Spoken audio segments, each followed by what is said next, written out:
Keith Davidson calls it a coincidence that just before the presidential election, he was involved in the deals for not one, but two women who claimed to have had affairs with Donald Trump, effectively keeping their stories secret. Do you believe what Stormy Daniels has said about the sexual encounter with Mr. Trump? I believe my client.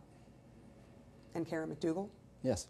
For the first time, Davidson is speaking exclusively to CNN, saying he is constrained by attorney-client privilege, but still giving new details about how the deals came about.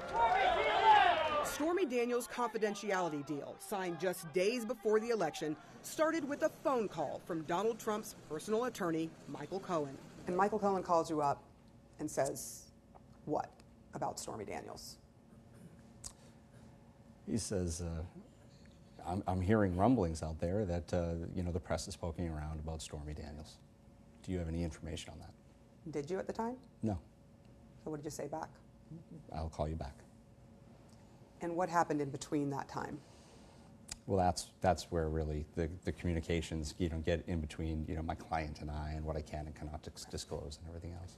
Do you see how the phone call from Michael Cohen might seem nefarious in the fact that he called you? No, quite frankly, I really don't. Mr. Cohen and I had a discussion in 2011. There was a website that posted a story about Ms. Daniels in 2011. I did use my best efforts to get that story taken down, pursuant to my client's wishes. We were successful in doing that, and 5 years later, the story percolates up again. I think it's a completely natural phone call for anyone to make in Mr. Cohen's position, to circle back and say, have circumstances changed? That was really what it was. It was an inquiry. That inquiry led to Daniels signing an agreement not to talk about the affair in exchange for $130,000. Can you tell me about the payment? Did Michael Cohen ever indicate to you that he was paying this $130,000 for Stormy Daniels out of his own personal finances? Yes.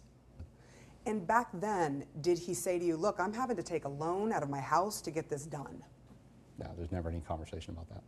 And it was just one of a number of contacts between Cohen and Davidson.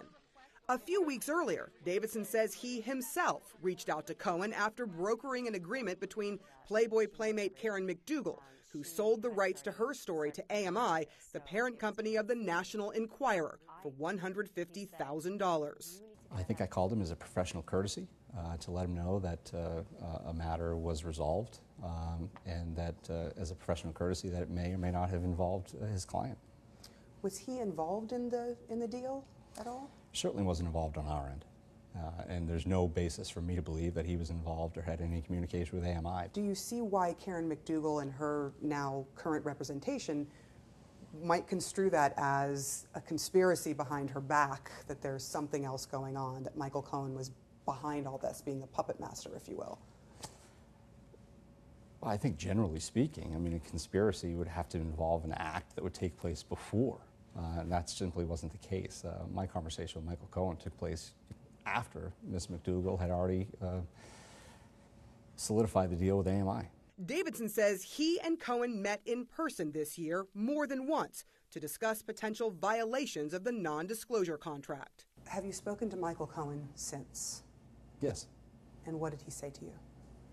Well, the last conversation I had with Michael Cohen, he called to offer his opinion as to whether or not Ms. Daniels and Ms. McDougal had breached the attorney-client privilege and thereby waived it. And it was his assertion that each of them had, and he was encouraging me and informing me as to his opinion that they in fact had waived the attorney-client privilege, and he suggested that it would be appropriate for me to go out into the media and spill my guts. Are you here at the behest of Michael Cohen? No, not in any way, shape, or form. Davidson was eventually fired by both women, who then hired new attorneys and filed suit to get out of their deals. Why are you here?